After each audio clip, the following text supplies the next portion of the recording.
ఆయన కృపను నా యొద్ద నుండి తొలగించలేదు. ఆయన సన్నుతింపబడును గాక. I have to bring glory to him and praise to him. I give thanks. అయ్యా నీకు వందనాలు, నేను నిన్ను స్తుతిస్తాను, నీకు కారణం ఇదే. ఎంత గొప్ప విషయం. దేవునికి మహిమ, ఘనత, ప్రభావములు ఆరోపించుతున్నాం. ఆయన గణపరచబడాలి, ఆయన హెచ్చించబడాలి, ఆయన పూజించబడాలి. పూజించుటకు అర్హుడు ఆయన, పూజార్హుడు, స్తుతింప తగినవాడు ఆయన, స్తుతింప తగినవాడు, పూజింప తగినవాడు. ఎందుకనంటే పరలోకాన్ని విడిచిపెట్టేసి మానవ చర్యను ధరించి మన కొరకు వచ్చాడు. అంతేకాదు దృశ్య అదృశ్య లోకాలకి ఆయన కారణం. దృశ్య అంటే నీ కంటితో చూసేటటువంటిది అంతా కూడా ఈ సృష్టి అంతా, నీ కంటికి ఈ భౌతిక నేత్రాలకి కనబడేటువంటి సృష్టి ఇంకొకటి ఉంది, దానికి కూడా ఆయన కారణం. కింద ఇంకొకటి ఉంది, పాతాళ లోకం, పాతాళ లోకం, భూలోకం, పరలోకం. పాతాళ లోకం, భూలోకం, పరలోకం, ఈ 3 లోకాలకి ఆయన కర్త, ఆయన సృష్టించాడు, ఆయన నిర్మించాడు. స్తోత్రం కలుగును గాక. అందుకని భూమి మీద మనం పెట్టాడు. ఈ భూమిని సేద్యం చేసుకోమన్నాడు. ఈ భూమిని ఆ చెట్లు గిట్లు ఫలాలు తినమన్నాడు. ఒకదాన్ని తినొద్దన్నాడు ఆయన. ఆ పని చేశా. తినొద్దన్న దాని దగ్గరకు పోయిన తర్వాత ఈ ఇబ్బందులంతా వచ్చాయి. అయినా కూడా దేవునికి దూరం అయిపోయాడు. దేవునికి మానవుకున్న సంబంధం తెగిపోయింది పాపం ద్వారా. తన కుమారుడిని క్రీస్తు ద్వారా మళ్ళీ దగ్గరికి చేర్చుకున్నాడు. సంధి కుదిరింది. స్తోత్రం. యేసు ద్వారా సంధి కుదిరింది. ఆయన ఎట్లా మర్చిపోతాం మనం? ఎలా మర్చిపోతాం? నువ్వు how you will forget the living God? సజీవుడైనటువంటి ప్రభువుని ఎలా మర్చిపోతావు నీవు? భయం ఉందా నీకు? భయం ఉందా? దేవుడంటే చిన్నదానికి ఒక పెన్ ఇస్తే థ్యాంక్స్ అంటావు నువ్వు. ఒక చిన్న బ్యాగ్ ఇస్తే థ్యాంక్ యూ అండి అంటావు. ఏందంట? నీతిమంతులారా యెహోవాను బట్టి ఆనందగానము చేయుడి, స్తుతి చేయుట యథార్థవంతులకు. అంటే విశ్వాస యొక్క లక్షణం అదే. లేటెస్ట్ తర్జుమాలో అలా రాశారు దాన్ని. దేవునికి స్తుతి చెల్లించుట విశ్వాస యొక్క ప్రథమ కర్తవ్యము. దేవుని స్తుతించాలి ఏ విషయంలో కూడా, అన్ని విషయాల్లో. నష్టం వచ్చినా కూడా స్తుతించాలా. ఇది ఎక్కడదంటే? అవును, ఏబు నేర్పిస్తున్నాడు కదా, యెహోవా ఇచ్చెను, యెహోవా ఇచ్చెను, యెహోవా తీసుకుని పోయెను, యెహోవా నామమునకు స్తుతి కలుగును గాక. ఎవరంటారండి? ఆ స్థాయి విశ్వాసం ఎవరికి ఉందండి? దేవుడు నాకు కష్టపెట్టాడు, నా ఇంట్లో ఇబ్బంది వచ్చింది అని దేవుని మీద తిరుగుబాటు చేసి ఏజ్జవ వేసేవాళ్ళు ఉన్నారు. కానీ మేలు చేయుట, మేలు అనుభవించడం తగదా? మేలు అనుభవించినప్పుడు కీడు అనుభవించి తగదా? భార్యతో అంటున్నాడు, భార్య ఏం దేవుడే అన్నీ పోగొట్టుకున్నాం మనమా? చెప్పించి చచ్చిపో, దూషించి చచ్చిపో. కర్స్ ఇంగ్లీష్ తర్జుమా బాగుంది. Curse God and die. దేవుణ్ణి ఏమంటుంది? దేవుని దూషించేయి, నువ్వు చచ్చిపో. అప్పుడు అన్నాడు ఆయన, ఎంత విశ్వాసం, ఎంత విశ్వాసం. అమ్మా, మూర్ఖురాలు మాట్లాడినట్టుగా మాట్లాడుతున్నావు. ఏ మూర్ఖురాలు అనలా? ఎంత జ్ఞానం ఉందో చూడు ఇందులో. మూర్ఖురాలు అనలా. చేసి ఉంటే నోటి మాటతో పాపం చేసినట్టు అవుతాడు. మూర్ఖురాలు ఎవరో మాట్లాడినట్టుగా, మూర్ఖురాలు మాట్లాడినట్టుగా నువ్వు మాట్లాడుతున్నావే. దేవుని వలన మేలు అనుభవించుదామా, కీడు అనుభవింప తగదా? యెహోవా ఇచ్చెను, యెహోవా తీసుకుని పోయినని 21 అంట. మొదట 21 అంటుంది. యెహోవా ఇచ్చెను, యెహోవా మన బిడ్డలు ఇచ్చింది ఎవరు? ఆస్తిని ఇచ్చింది ఎవరు? కుటుంబాన్ని కట్టింది ఎవరు? దేవుడే కదా. ఆయన ఇచ్చాడు, ఆయన తీసుకుని పోయాడు. ఆయన నామానికై స్తుతి కలుగును గాక. ఆమేన్. కష్టమైనా, నష్టమైనా, ఇబ్బంది అయినా ప్రభుని స్తుతించడం మర్చిపోకూడదు. ప్రభుని స్తుతించడం మర్చిపోకూడదు. ప్రార్థించడం మర్చిపోకూడదు. కృతజ్ఞతలు చెప్పడం మర్చిపోకూడదు. అందులోనే నీ విశ్వాసము, నీ యథార్థత, నీ నీతి, నీ భక్తి కనబడుతుంది అందులోనే. దేవునికి స్తోత్రం. స్తుతి చేయుట యథార్థవంతులకు శోభస్సు. అది విశ్వాసుల ప్రథమ కర్తవ్యం. నెంబర్ 1. ఒకటి, నువ్వెందుకు దేవుని స్తుతించాలి? ఒక్కొక్క దానికి ఒక్కొక్క వచ్చిన చూపిస్తా, సరిపోద్దా? రైట్. 139వ కీర్తన 14వ వచనం చదువు. 139:14. మీరే త్వరగా తీయాలా, లేకపోతే నేను చెప్తా కదా. నీవు నన్ను కలుగజేసిన విధమును చూడగా భయమును ఆశ్చర్యమును నాకు కలుగుతున్నది. కానీ ఎందును బట్టి నీవు నన్ను కలుగజేసిన విధానాన్ని బట్టి నేను నిన్ను స్తుతిస్తున్నాను. అంటే మనను దేవుడు కలుగజేసిన విధం, ఆయన గర్భములో, తల్లి గర్భములో పిండోత్పత్తి కాకమునిపే ఎరిగినటువంటి దేవుడు. 13వ వచనం నుంచి ఆ మాటలు ఉంటాయి చూడండి. నీవు నన్ను కలుగు చేసిన విధమును చూసినప్పుడు భయం వేస్తుంది, ఆశ్చర్యం కూడా వేస్తుంది. It's wonder. మానవ సృష్టి నిర్మాణం. నా తల్లి గర్భములో నన్ను నిర్మించిన వాడు నీవే. ఎన్నో లక్షల క్రోమోజోమ్స్ బయటికి వెళ్తాయి జీవకణాలు పురుషుల్లో నుండి. కానీ తల్లి అండంలోనికి పంపించేది ఒకటి సెలెక్ట్ చేస్తాడు, పంపిస్తాడు. ఆ ఒకటి అండమై, ఆ తర్వాత పిండమై 9 మాసాల లోపలుండి ప్రభు చెప్పినప్పుడు బయటకు వస్తుంది. అలాగా ఇన్ని జీవకణాలు పంపి ఉన్నా, అయితే ఒక్క జీవకణముని నువ్వు సెలెక్ట్ చేసి నా తల్లి గర్భంలోకి పంపావే, అయితే నువ్వు నన్ను దావీదు అని పేరు పెట్టి నన్ను బయటికి పిలిచావు. దేవునికి స్తోత్రం. ఒకటి మనందరి జీవితాల్లో కూడా అంతే. మిగతా ఎన్ని జీవకణాలన్నీ కూడా అన్ని క్రోమోజోమ్స్ వేస్ట్ అయిపోతాయి. ఒక్కదాన్ని ప్రభు సెలెక్ట్ చేస్తాడు, పంపిస్తాడు. లేదా 2 సెలెక్ట్ చేస్తారు, ట్విన్స్ వస్తారు. ఆయన ప్రణాళిక అది. దేవునికి స్తోత్రం. ఇది కలుగు చేసిన విధమును చూసినప్పుడు భయము ఆశ్చర్యం కలుగుతుంది. అందును బట్టి నీకు కృతజ్ఞతాస్తుతులు చెల్లిస్తున్నా. మానవ జీవితంలో, మన జీవితంలో దేవుడు చేసినటువంటి ఆ క్రియేషన్ ఉందే, ఆ సృష్టి నిర్మాణం ఉందే, అది చూసినప్పుడు ఆశ్చర్యపడతావు నీవు. అద్భుతం. ఆ మెదడు ఎలా పనిచేస్తుంది, ఆ కళ్ళు ఎలా పనిచేస్తున్నాయి, ఆ శ్వాస ఎలా తీసుకుంటున్నావు. స్తోత్రం. అందులోనే వేస్తున్నాడు. పైకనండి అనండి. పడిసిం పట్టినాడు అనుకోకుండా అనాలా, మళ్ళీ కిందకి అనాలా. ఎప్పుడు ఏ శబ్దం వచ్చింది చెప్పండి. వచ్చింది కదా. ఇదేంది విచిత్రము? ఏనా? ఎవరు చెప్పారు? నేను కాదా. లాగినప్పుడు పైకి లాగినప్పుడు కిందకు వదిలినప్పుడు త్వరగా అనండి. చేసు కదా అనండి. యేసు యేసు యేసు యేసు ఎప్పుడు కనెక్ట్ అయ్యాడు? 2:7 అది కానీ 2:7 కనెక్ట్ అయ్యాడు. మనిషి ఏమంటాడు? నేల మట్టితో నరుడు నిర్మించి వాళ్ళ నాసిక రంధ్రములో జీవాన్ని ఊదుగా నరుడు జీవాత్మగా అప్పుడు కనెక్ట్ అయిపోయాడు. యేసు ఆ రోజే కనెక్ట్ అయ్యాడు. మనిషి జీవించడానికి కనీసపు అక్కర యేసు అంతే. నాకు అవసరం లేదని ముక్కు బిగించుకుంటే సస్తావు నువ్వే. నీకు కావాలి ఆక్సిజన్ అంటే కనీసపు అక్కర యేసు అంతే. నువ్వు తిరస్కరించవచ్చు, అంగీకరించవచ్చు. ఆయన నన్ను సృష్టించాడు, ఆయన నిర్మాణం చేశాడు, ఆయన ఊపిరి పోశాడు, ఇప్పుడు రోజు వరకు బతకమని సెలవిచ్చాడు అని నువ్వు గ్రహిస్తే ధన్యుడివే. ఆయన్ని ఆహ్వానిస్తే ధన్యుడివే, స్వీకరిస్తే ధన్యుడివే. ఆయన్ని తోసివేస్తే, నిర్లక్ష్యం చేస్తే నీకంటే దరిద్రుడు ఇంకొక లేడీ భూమి మీద. నువ్వు తిరస్కరించవచ్చు, అంగీకరించవచ్చు. తిరస్కరిస్తే పాతాళానికి వెళ్తావు, అంగీకరిస్తే పరలోకానికి వెళ్తావు. ఆమేన్. మీకు అర్థమవుతుందా? తిరస్కరిస్తే అంగీకరిస్తే ఎంత గొప్ప విషయం అది. సింపుల్గా అయిలారా రక్షణ పొందగానే ఆయనకి నా సబ్జెక్ట్ వస్తుంది, అది చెప్తాను నేను. కాబట్టి నీవు సృష్టించబడిన విధములు చూసినప్పుడు భయము ఆశ్చర్యం కలుగుతుంది. అందును బట్టి నేను నీకు కృతజ్ఞతాస్తుతులు చెల్లిస్తున్నానయా అన్నాడు దావీదు. సెకండ్ పాయింట్ 2 చూడండి. అపోస్తల గ్రంథం 16వ అధ్యాయం 30 వచనంలో ప్రశ్న ఉంటుంది, 31 వచనంలో జవాబు ఉంటుంది. చదవండి. అపోస్తల కార్యములు.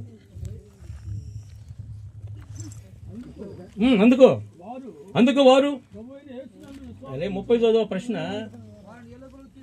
ఓరే వీలు పంటావు 30-31 చదవండి. చదువు.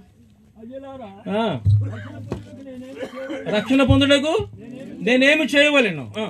అందుకు వారు ప్రభువైన యేసునందు విశ్వాసం ఉంచము, అప్పుడు నీవును నీ ఇంటి వారును రక్షణ పొందుదురు. ఇప్పుడు చూడండి, రక్షణ పొందాలని కదా, put your faith in Jesus. యేసులో విశ్వాసం ఉంచు, నమ్మకం ఉంచు, అప్పుడు నువ్వు రక్షించబడతావు, నీ కుటుంబం రక్షించబడుతుంది. రక్షించబడిన వారు స్తుతిస్తున్నారా లేదని చదువుతాం. ఇప్పుడు ప్రకటన గ్రంథం 7వ అధ్యాయం 9వ వచనం నోట్ చేసుకోండి. టైం అయిపోతుంది, నోట్ చేసుకోండి. నేను 5 చెప్తున్నాను కదా, 2 చెప్పేసి. అటు తరువాత నేను చూడగా, ఇదిగో ప్రతి జన్మలో నుండి, ప్రతి వంశములో నుండి, ఆయా భాషలు మాట్లాడవండి వచ్చి ఎవడను లెక్కింపజాలని గొప్ప సమూహము కనబడెను. వారు తెల్లని వస్త్రాలు ధరించుకున్న వారై ఖర్జూరపు మట్టలు చేతపట్టుకుని సింహాసనం ఎదుటను గొర్రెపిల్ల ఎదుటను. గొర్రెపిల్ల అంటే ఎవరు అక్కడ? యేసు ప్రభు గొర్రెపిల్ల. ఇదిగో లోక పాపములు మోసుకుని పోయే దేవుని గొర్రెపిల్ల అన్నాడు కదా. యేసును చూసి బ్యాప్టిజం ఇచ్చి యోహాన్ గారు, యోహాను సువార్త 1:29 ఉంటుంది అన్నమాట. సరే, గొర్రెపిల్ల ఎదుటను నిలబడి ఏమంటారు? సింహాసనాసీనుడైన దేవునికి, మా దేవునికి, గొర్రెపిల్లకును, మా రక్షణకై, రక్షణ కొరకు స్తోత్రం అన్నారా? ఎందుకు స్తుతించాలి దేవుణ్ణి? ఆయన మనం రక్షించిన దాని కొరకు ఆయన మనం స్తుతించాలంతే. స్తోత్రం, దేవానికి స్తోత్రం అన్నారా. యేసు లేకుండా, రక్షణ లేకుండా ఆ కుటుంబము ఎంత సంపద ఉన్నా కూడా అది జీరో. యేసు లేని కుటుంబాలు, యేసు లేని హృదయాలు, యేసు లేని మనిషి, యేసు లేని సమాజం, యేసు లేని సంఘం. సంఘంలో దేవుడు ఉండాలి కదా, సంఘంలో దేవుడు ఉండాలా, ఇంట్లో అమ్మ ఉండాలా. ఒక ఆయన ఊరు అన్నాడు, భలే చమత్కారంగా అన్నాడు. గుళ్ళో దేవుడు ఉండాలి, మందిరంలో దేవుడు ఉండాలా, ఇంట్లో అమ్మ ఉండాలా. ఇంట్లో అమ్మ ఉంటే ఆదరిస్తుంది అందరినీ, చూసారా? అమ్మ ఆదరిస్తుంది. కూర్చోమా నెమ్మదిగా, ఒకసారి రాలేను మా, నేను డిస్టర్బ్ చేయవకమ్మా. ఎంత స్పీడ్ వెళ్తున్నా నేను, మిమ్మల్ని చదివించమని చెప్పలేను కదా, స్పీడ్ వెళ్ళిపోతున్నాను. టైం లేదు, ఆకలి, ఇది లంచ్ బ్రేక్ కదా. అయినా ఎండాలి వాళ్ళు. స్తోత్రం, హల్లెలూయా, హల్లెలూయా. మందిరంలో దేవుడు ఉండాలా, ఇంట్లో తల్లి ఉండాలా.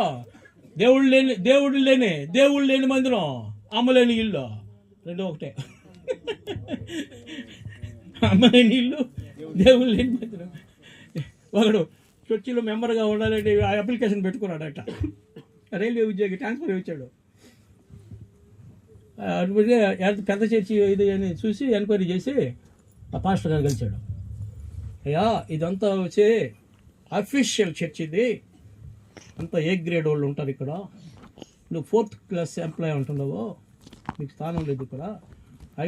అయినా నీకు ఒక విషయం బట్టి చెప్తున్నాను, నువ్వు అప్లికేషన్ ఇచ్చిపో, పోయి ఇంటికి పోయి ప్రార్థన చేయి, దేవుడు ఏం చెప్పాడో మాకు చెప్పు. మళ్ళా అప్పుడు నేను కమిటీని పిలిచి నీకు ఇవ్వాలా మెంబర్షిప్ లేదనేది మేము మాట్లాడుకొని చెప్తామని అన్నాడు. అప్లికేషన్ ఇచ్చి వెళ్ళిపోయాడు. రాత్రి పోయి మోకరించి ప్రార్థన చేస్తే ప్రభు మాట్లాడతాడా?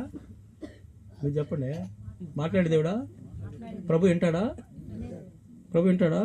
ప్రభు చూస్తాడా? హల్లెలూయా. చాలు 3 మాటలు. మీరు చూడండి, మా గురించి ప్రార్థన చేస్తే ప్రార్థనని, కుమారుడా, వెళ్ళని సరంత కుమారుడా, నువ్వు వాడు అప్లికేషన్ ఎందుకు ఇచ్చావు? గత 25 సంవత్సరాల నుంచి నేను ఆ మందిరాన్ని పోవటానికి ప్రయత్నం చేస్తున్నాను. వాళ్ళు నన్నే రానిలేదు కొడుక, వాళ్ళు నన్నే రానిలేదు. నువ్వెందుకు ఇచ్చావు అప్లికేషన్? తీసుకోమన్నాడట. అప్లికేషన్ బ్యాగ్ తీసుకున్నాడట. ఉదయం వచ్చాడు, చర్చి గారి పాస్టర్ గారిని పిలిచాడు. ఏమయ్యా, ప్రార్థన చేసావా రాత్రి? చేశాను. జవాబు ఏమని ఇచ్చాడా? ఇచ్చాడు. ఏమి ఇచ్చాడో చెప్పాడు. అయ్యా, గత 25 సంవత్సరాల నుంచి ఆయన ప్రయత్నం చేస్తున్నాడంట మీ మందిరానికి రావడానికి. ఈ మందిరంలో బూతులాట్లు, ఈ మందిరంలో కొట్లాట్లు, ఈ మందిరంలో పాపము, ఈ మందిరంలో గందరగోళాలు జరుగుతున్నాయట, పరిశుద్ధత లేదట. ఆయన రావడానికి వెనకం చేశాడు మిమ్మల్ని చూసి. అందుకనే 25 సంవత్సరాల నుంచి నేను ప్రయత్నం చేస్తున్నా, అక్కడికి నేను పోలేకపోతున్నాను. నేను లేను అక్కడ. ఈ అప్లికేషన్ వెనక తీసుకున్నాడంట. బాధపడిపోయాడు పాస్టర్ గారు. బాధపడిపోయి పశ్చాత్తాపడ్డాడు. 25 సంవత్సరాలు ఇక్కడ పనిచేశాను ప్రభువా, సిల్వర్ జూబిలీ జరుపుకున్నావే, సిల్వర్ జూబిలీ జరుపుకున్నా, నువ్వు లేకుండా జరుపుకున్నావు ప్రభువా, క్షమించు ప్రభువా అని సంఘ పెద్దలు పిలువనిపించి ఒక పెద్ద మీటింగ్ పెట్టి, అయ్యా ఆ వ్యక్తితో ప్రభు ఇట్లా మాట్లాడాడంట, ఇక మీదట అట్లా ఉండకూడదు మనము. ప్రభువు లేకపోతే ఎలా ఉండయా సంఘము? కుటుంబాలు ఎలా దీవించబడతాయి? సంఘం ఎలా ఎత్తబడుతుంది? కనుక మన పాపాలు, మన బలహీనత అన్ని కూడా మనం సవరించుకుందాం. నేను కూడా తప్పు చేశాను, మిమ్మల్ని ఖండించలే, నేను మిమ్మల్ని ఖండించలేకపోయినానేమో, నేను కూడా పశ్చాత్తాపడుతున్నా. అందరూ కలిసి ఉపవాస ప్రార్థన పెట్టుకుని నైట్ ప్రార్థన చేసుకుందాం. ప్రభు మన పాపాలు, బలహీనతని క్షమించేసి మందిరంలో ప్రభు ఉంటాడు. ఎంత అద్భుతం! కనుక దేవుని సన్నిధిలో కూర్చో. దేవుని సన్నిధిలో మనం ఏం చేస్తాము? దేవుని సన్నిధి రక్షించబడిన వారు కృపా సింహాసనం దగ్గర చేరి, గొర్రె పిల్ల దగ్గర చేరి, మా రక్షణకై స్తోత్రం అంటున్నారు. వాళ్ళ స్తోత్రం, giving thanks to God for the salvation. First creation, English రాసుకున్న వాళ్ళు అట్లా రాసుకోండి. ఫస్ట్ క్రియేషన్, సృష్టి, నెక్స్ట్ సాల్వేషన్, రక్షణ. 3 లోక సువార్త 17వ అధ్యాయం 13-14 వచనాలు చదవండి. లోక 17, 13, 14 చదువు చాలు.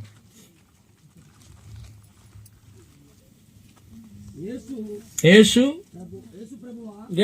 ప్రభువా ఏంటిదా చెయ్యాలా? కాకలేడు. లోక 17 అధ్యాయందియా? అవునేనా? నేను చెప్పడం ఏమైనా పొరపాటైందో?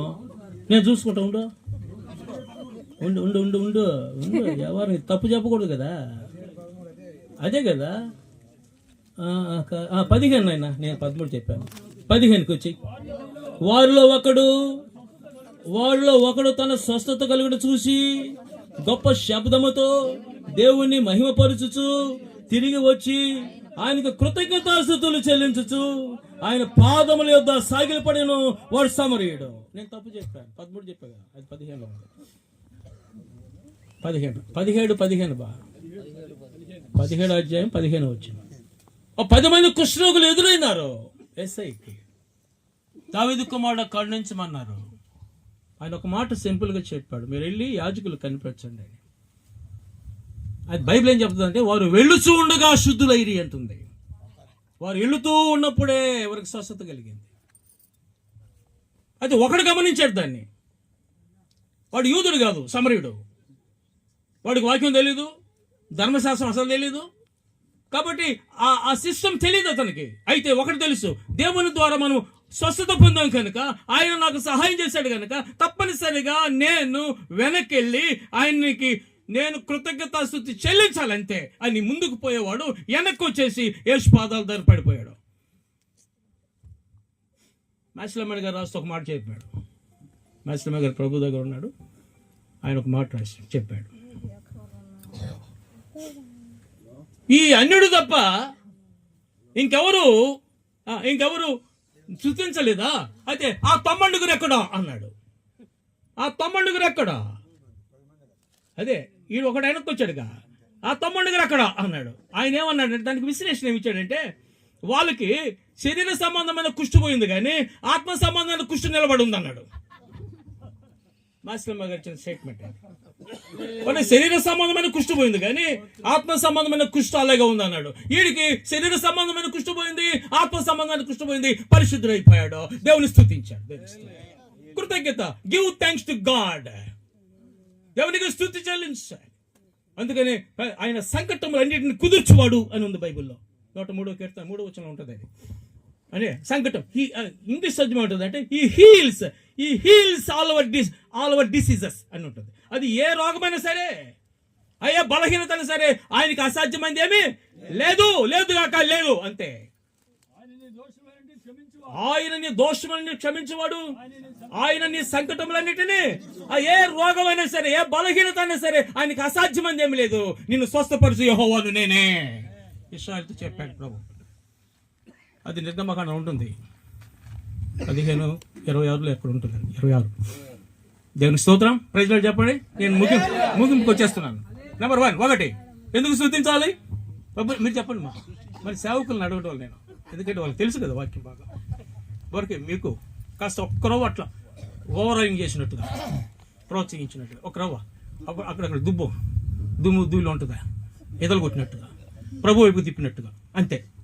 మీకు మరలా ఇప్పుడు దేవుని యొక్క వాక్యము మీరు రిమైండ్ చేసుకొని దేవుని పాదాల దగ్గరకు వచ్చి ఇంకా ఇంకా ఇంకా అనేక దీవెలు మీరు పొంది అనేకులకు ఆశీర్వాదకరంగా ఉండాలని నేను ఈ సబ్జెక్ట్ మీకు చెప్తున్నాను. 1 సృష్టి, 2 రక్షణ, 3 స్వస్థత, 4 ఆశీర్వాదం. స్తోత్రం, బ్లెస్సింగ్. చదవాలి, వాక్యం చదవాలి. మీరు 2 సమూయేలు గ్రంథం 6వ అధ్యాయం 11వ వచనం చదువు. సమూయేలు 2 చదువునా 6:11 ఉంటుంది. యెహోవా మందసము 3 నెలలు గిత్తీయుడగు ఒబేదెదోము ఇంటిలో ఉండగా యెహోవా ఒబేదెదోమును ఆ ఇంటి వారందరినీ ఆశీర్వదించెను. యెహోవా మందసం ఎన్ని నెలలు ఉంది ఒబేదెదోము ఇంట్లో? 3 నెలలు ఉంది. 3 నెలలకే ఒబేదెదోము ఇంటి వారిని ఆశీర్వదించారని చెప్పాడు. మీరు దినవృత్తాంతాలకు వెళ్ళిపోయలే, వాని సొత్తంతా దీవించాడని చెప్పాడు. ఆశీర్వదించాడు, వాని సొత్తును దీవించాడు. చూడండి, మందసము యేసే. మీరు గమనించండి, మందసం యేసు ఎక్కడితో చేస్తారు? తుమ్మకర్ర. మందసం ఏం చేస్తారు? మందసాన్ని తుమ్మకర్రతో చేస్తాడు. నల్ల దుమ్మ. స్తోత్రం. చేపించాడు, మెజర్మెంట్స్ ఇచ్చాడు. మోషే చేశాడు. మోషే పైన బంగారు రేకుతో పొదిగించన్నాడు. అవును, పొదిగించాడు. లోపల కూడా పొదిగించన్నాడు. పొదిగించాడు. అయితే అది తుమ్మ చెక్కే, తుమ్మకర్ర, నల్ల దుమ్మ కర్ర. అది అలా చూసినప్పుడు అది చెక్క పెట్టే. ఇప్పుడు బంగారు రేకు పొదిగించినప్పుడు అది బంగారు పెట్టే. మధ్యలో తుమ్మ మరుగైపోయింది. ఆ తుమ్మే యేసుక్రీస్తు మానవుడిగా వచ్చినాడని చూపించడానికి ఆ తుమ్మకర్రని ఇచ్చాడు. అయితే పైన లోపల పొదిగించబడినటువంటి ఆ బంగారు రేకుందే, అది యేసయ్య దైవత్వానికి సాదృశ్యం. యేసు దేవుని కుమారుడు, పరిశుద్ధుడు. దాంట్లో 3 వస్తువులు ఉంటాయి. 1 ధర్మశాస్త్రం అంటే 10 ఆజ్ఞల పలకలు, 2 మన్నా కలిగిన పాత్ర, 3 అహరోను చిగురించే కర్ర. ఈ 3 యేసుకున్న లక్షణాలు చూపిస్తాయి. అందుకే చెప్తున్నాను నేను. 1 బంగారు పలకలు, 10 ఆజ్ఞలు. అవి సీనాయి కొండ మీద సిద్ధం చేశాడు దేవుడు, తన వేలుతో రాశాడు. స్తోత్రం. రాశాడు కదా.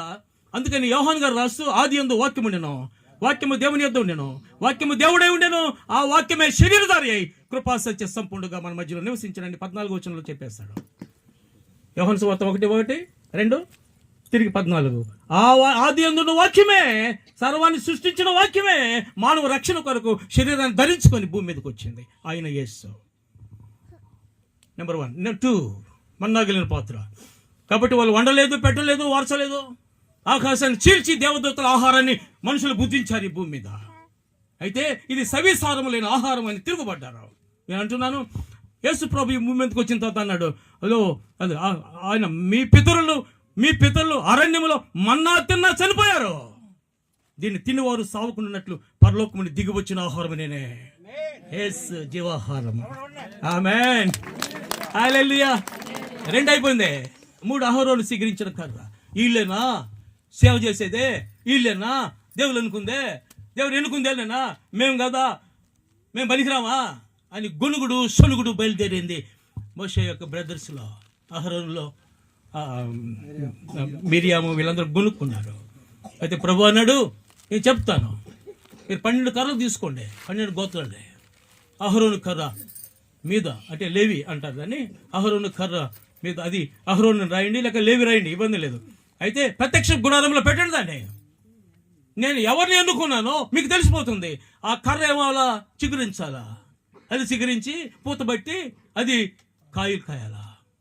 అవును, తెల్లరేటప్పటికి ఎంత స్పీడ్గా కాసిందండి. అదేంది ప్రాసెస్? అవును, దేవుడు సృష్టి మీద అధికారం ఉంది ఆయనకి. గాలిని గద్ది సాగిపోద్ది, నీళ్లు రాశిలాగా మిగులుతాయి, రాశిలాగా నిలబడతాయి. ద్రవ పదార్థం రాశిలాగా ఎవరు నిలబెడతారండి? ఎవరికి ఉందా శక్తి? ద్రవ పదార్థం నిలబెట్టలేరు. అదేమో ఘన పదార్థం నిలబడడానికి. అంటే యాజకుల పాదాలు ఈ యొక్క ఇది మందస్సాన్ని తీసుకొని ఎప్పుడైతే వెళుతున్నారో యోర్దాను నదిలో ఆ కాళ్ళు ఎల్లపెట్టాయో ఎదుగ నుండి పారే నీళ్లు ఏకరాశిగా నిలబడిపోయినాయి. సభలు కొట్టాల. అవును, దేవులో ఉన్న శక్తి. He can do it. Miracle, అద్భుతాలు చేయగలిగే దేవుడు ఆయన. అందుకే ఆయన ఆశ్చర్యకరుడు అనే పేరుంది. అద్భుతకరుడు, ఆశ్చర్యకార్యాలు చేయటకు సమర్థుడైన. He can do the miracles in our life. నీ జీవితంలో అనేక అద్భుతాలు చేయగలడు. సృష్టి మీద ఆయనకి అధికారం ఉంది, అంతే. అహరోను కర్ర చిగురించింది, పూత పట్టింది, బోధంకాయలు వచ్చాయి. దేవుడు ఎన్నుకున్న వారిని తునీకరించవాకండి ఎవరు కూడా. దేవుడు ఎవరినైతే ఎన్నుకుంటాడో దేవుని యొక్క సన్నిధిలో ఆయన వాక్యానికి విధేయులై సేవకుని గౌరవించండి, సేవకుని మాట వినండి. యెహోవాకు భయపడి సేవకుని మాట వినవాడు ఎవడు అని రాశాడు బైబిల్లో. యెషయా గ్రంథం 50:10 ఉంటుంది అన్నమాట. యెహోవాకు లోబడాలి ముందో విశ్వాసే. యెహోవాకు లోబడి సేవకుని మాట వినవాడు ఎవడు? సేవకుని మాట ఎప్పుడు కూడా తిరస్కరించవద్దు. సంఘం తిరస్కరిస్తే ఇబ్బంది పడతారు. సేవకుని నోటంలో వచ్చిన మాట దేవుని మాట. అదే కదా 50:10 కదా. చదువు. మీలో యెహోవాకు భయపడి ఆయన సేవకుని మాట వినువాడెవడు? చాలు స్తోత్రం. ఆమేన్. హల్లెలూయా. ఇది సీరియస్గా ఉన్నాను. పాస్టర్ మాట ఏమన్నానే, పాస్టర్ మాట ఏమన్నామనే సీరియస్ అయిపోయాడు. హల్లెలూయా. సాంసన్ బాబు చెప్పిన మాట కదా, దేవుని మాట కదా. దేవుడు రాయించాడు, మన క్షేమం కొరకు రాయించాడు. మరి చూడు, దేవుడు మన క్షేమం కొరకు రాయించాడు మా మాటనే. ముందు పాస్టర్ కదా నీకేం తెలుసా అనమాకండి. ఒక బ్యాచ్ ఉంది, బూతులు కూడా మాట్లాడతారు పాస్టర్ ముందు. సిగ్గు లేదు, భయం లేదు. మామూలుగా వాడతారేవా బయట, పాస్టర్ అయినా కూడా వదిలేస్తాడు దాన్ని మాటనే. బాయ్ ఏమాట్లాడు నువ్వు? సరేండి అయ్యారండి, దొల్లిపోయిందిలేండి, దొల్లతుంటుంది. అప్పుడు దొల్లడం అలవాటు. అది పాస్టర్ ముందు కూడా దొల్లిస్తారు. జాగ్రత్త, be careful. Fear of God, దేవుడు అంటే భయం ఉండాలి ప్రతి ఒక్కరికి. అక్కడే ఆశీర్వాదం ఉంటుంది. యెహోవాయందు భయభక్తులు కలిగి ఆయన త్రోవలందు నడుచువారంతా. 108వ కీర్తన స్టార్ట్ అవుతుంది కదా, యెహోవాయందు భయభక్తులు కలిగి ఆయన త్రోవలందు నడుచువారంతా ధన్యులు. నిశ్చయముగా నీ చేతులు కష్టాజీతము అనుభవించదువు, నీవు ధన్యుడువు, నీకు మేలు కలుగుతుంది. నీ లోగిట నీ భార్య ఫలించే ద్రాక్ష వలె ఉంటుంది, నీ పిల్లలు ఈ ఒలివ మొక్కల వలె ఉంటారు. బల చుట్టూ అమ్మా ఒలివ మొక్క పిల్లలు చూసినప్పుడు కడుపు నిండిపోద్ది. ఒక అంటుంది, ఎవరు అన్నాడు ఆస్తి ఎంత ఉంది అంటే, నాకు ఆస్తి లేదా ఈలే నా ఆస్తి అంటున్నాడు ఒకడు. చూడు, పిల్లలు చూపించే వీళ్ళే నాకు ఆస్తి అంటుంది. స్తోత్రం, హల్లెలూయా. దేవుడి కుమారులు యెహోవాను అనుగ్రహించా స్వాస్థ్యం, గర్భఫలము ఆయన ఇచ్చే బహుమానం, అంతే. వాళ్ళే దేవుడి స్తోత్రం, హల్లెలూయా. 50,000 సాఫ్ట్వేర్కి వెళ్ళిపోయాడు. బల్ల చుట్టూ ఓలివ మొక్కల వల్ల ఉంటాడు, సావులేదు ఒకటికే. ఆమేన్, హల్లెలూయా. దాన్ని ముగించేటప్పుడు సియోన్లో నుండి యెహోవా నిన్ను ఆశీర్వదించును. నీ జీవిత కాలం అంతా యెరూషలేమునకు క్షేమం కలుగుడు చూస్తా, నీ పిల్లలను చూస్తా, ఇశ్రాయేలు మీద సమాధానం గాక. హల్లెలూయా. అయిపోవస్తుందా వాక్యం? అయిపోతుంటే నేనే బాధపడుతున్నా. వద్దులే, భోజనం చేద్దాం. లోపల ఉంటుంది, ఇదేదో లోపల ఉన్నదే తనే లేదా. 4 ఇచ్చేటప్పటికి అయిపోయింది టైము, అయిపోయింది. 5 చెప్తాను కాబట్టి నేను తప్పుడు కాకూడదు దేవుని దృష్టిలో. మీరు ఇసుక్కున్నా నేను దేవుని దృష్టిలో పర్ఫెక్ట్గా ఉండాలి కదా, చెప్పింది చేయాలి కదా, మాట తప్పకుండా ఉండాలి. దేవుని స్తోత్రం. ఒక్క మాట చదివిస్తాను నేనండి. 119వ కీర్తన 175 వచ్చిన చదవండి. 119. పాస్టర్కి ఎవరి మీద విశ్వాసం మీద కానీ నీకు కోపం వస్తే ఉత్తర ప్రత్యుత్తర భాగం 119 చదవమని అయిపోద్ది సీను. మరి అన్నాడు, నాతో కూడా బీడీ చదివేవాడు హైదరాబాద్లో. అతను మళ్ళీ చమత్కారం మాట్లాడాడు, సార్ నా మీద ఎవరైనా కోపగించండి వాడిని లేకపోతే 119 కీర్తన చదవమంటున్నాడు. అదే అయిపోయింది, ఇంకా మాట్లాడ్డాం. ఇది కొడుకు కూడా ఇంత చదువుడు అలిసిపోతాడు. అయితే ఒక విషయం జరిగింది చూడు. 119 కీర్తన 176 వచనాలు ఉంటాయి. ఎందుకంటే అది హీబ్రూ లెటర్స్తో డివైడ్ చేశాడు దాన్ని. అదే ఆలెఫ్ అని ఉంటుంది అనుకోండి, ఫస్ట్ లాస్ట్ తవ్వు ఉంటుంది అనుకోండి. ఇప్పుడు చూడు, ఆలెఫ్ అనేది హీబ్రూ భాషలో మొదటి అక్షరం. అది అంటే 8 వినండి, ఇది భలే చరిత్ర ఇది. ఆలెఫ్ అనే దాని కింద 8 వచనాలు ఉంటాయి. 8 వచనాల తర్వాత రెండో లెటర్కి వెళ్తాడు. అంటే ఆ లెటర్స్ 22 లెటర్స్ ఉంటాయి. హీబ్రూ లెటర్స్ 22తో 119వ కీర్తనని డివైడ్ చేశాడు. అప్పుడు చూడండి, 22 × 8, 22 × 8 ఏంటి? 176 కాల లెక్కలు పూర మీరా. స్తోత్రం, హల్లెలూయా. ఇప్పుడు చదవండి. నీవు నన్ను బ్రతికించము, నేను నిన్ను స్తుతిస్తాను. స్తోత్రం. చాలు ఈ పాయింట్ కొరకు చదివించదండి. నీవు నన్ను బ్రతికించము, నేను స్తుతిస్తా. నువ్వు నాకు ఆయుష్ ఇస్తే మన్ను స్తుతించలేదు కదా, నీ కృపను ఆశ్రయించలేదు కదా, నీ సత్యాన్ని వివరించలేదు కదా. అయితే నువ్వు నన్ను బ్రతికిస్తే నేను స్తుతిస్తా. సఫలు కొట్టు. అయితే వాక్యం బైబిల్ మూసేస్తుంది. నువ్వు నన్ను బ్రతికించము. వద్దు ఉండు. ఇంకా ఆ పాస్టర్ ఎందుకు పిలిచారు అంటారు. లేదు తాలకాయ నొప్పి. మేము చాలా దగ్గర తిరగాలిగా, స్టేట్ మొత్తం తిరగాల్సి వస్తుంది మేము. అందుకని క్లుప్తంగా ఉండాలి. బిర్యానీ కూడా ఎక్కువ తింటే ఆయాసం వస్తుంది, గుర్తుపెట్టుకోండి. ఒక అబ్బాయి ఇంటికి వచ్చే అబ్బాయి చారకు వస్తుందని ఎడ్డాక తిన్నాడు. ఇంటికి వచ్చే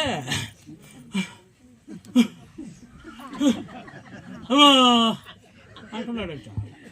ఆయన భార్య వచ్చే వాడు ఊపి తగలా ఎడ్డాక తింటే ఒక పేరు కాలాలిగా, ఒక పిడస్ తక్కువ తినాలా ఆరోగ్యానికి.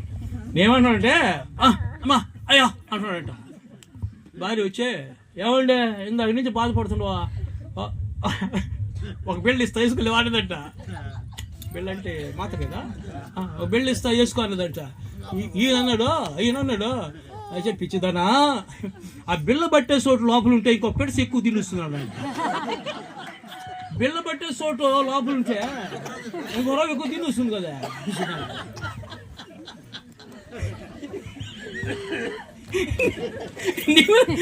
మళ్ళీ నవ్వుకున్నారు కదా. నువ్వు నన్ను బ్రతికించు, నేను స్తుతిస్తా. సో నువ్వు ఇచ్చిన ఆయుష్ని బట్టి నేను స్తుతిస్తా. 91 కీర్తనకు వచ్చేయండి, త్వరగా దిగొచ్చేయండి. 91 దిగొచ్చేయండి. 14 చదువు. ఏంటంట చదువు, గట్టి చదువుమా. అతను నన్ను ప్రేమిస్తున్నాడు కనుక నేను అతను తప్పిస్తును, నా నామం ఎరిగిన వాడు కనుక నేను అతను కనపరుస్తాను. చదువు.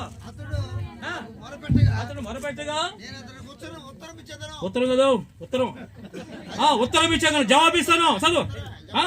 Very good. ఉండమా మీరు ఉండండి, పెద్ద చదువుతున్నాను. చదువు.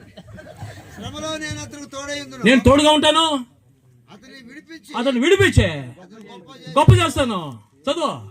దీర్ఘాయు చేత అతన్ని తృప్తిపరుస్తాను, నా రక్షణ అతను చూపిస్తాను.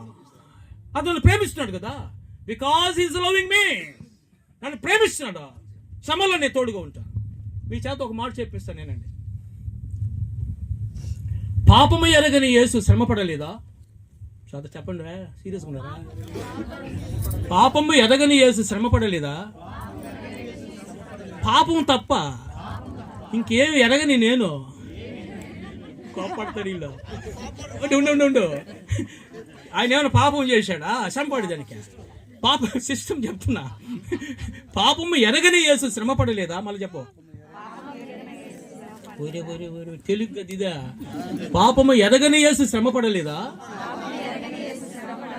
పాపం తప్ప ఇంకేమి ఎరగని నేను, అయ్యో నాకెందుకు ఇంత శ్రమ అని అనడం విచిత్రంగా లేదా? శ్రమలో నేను తోడుగా ఉంటా, అతను విడిపించి గొప్ప చేస్తా, నా రక్షణ అతను చూపిస్తా. దాన్ని బట్టి దేవుని మనం స్తుతించాలి. నీకు ఆయుష్ని పెంచిన దాన్ని బట్టి స్తుతించాలి. అందుకే ఒక మాట రాయబడింది బైబిల్లో, 126వ కీర్తన 5వ వచనంలో, పిడికిడి విత్తనములు తీసుకొని ఏడ్చుచు విత్తువాడు. నీకోసం చెప్తున్నా వచ్చిన సంతోష గానముతో పంట మోసుకుని వస్తాడా? చిన్న వ్యవహారం కాదు. ఎన్నిసార్లు నష్టపోయావా? వాళ్ళు ఇచ్చాడా? ₹1,00,000 అప్పు తీర్చడానికి సాయం చేశాడా? ఎవరు చేశారు పని? గుంటలు ఎవరువే? ఇందాక ఒకటి చెప్పాడు కదా, నాయన చెట్టు ఎవరిది అన్నాడుగా. నాయన చెట్టు ఎవరిది? అయ్యా నాదే అంటే ఎడిపోద్ది. అదిగో ఆలోచన చేసి, నానా చెట్టు నీదే, చెట్టు నీదే, నువ్వు నాకు ఇచ్చావు ఈ భూమి మీద జీవించడానికి. గుంటలు ఎవరువే? ఆయనవే. అది నీకెందుకు ఇచ్చాడు? బ్రతకడానికి. చెప్పు. సంతోషగానముతో పంట కోసుకుని వస్తారు. ఇదంతా యేసు ద్వారా అనుభవించే ఆశీర్వాదాలు. యేసు రాకడ సమీపంగా ఉంది. ప్రభు కొరకు జీవించండి. ప్రభు రాకడ ఎత్తబడగలిగి దేవుని మహిమలో అందరం ఆనందించడానికి ప్రభు కృప సదాకాలం మనకు తోడుగా ఆశిస్తూ ముగిస్తున్నాం. Thank you. God bless you all.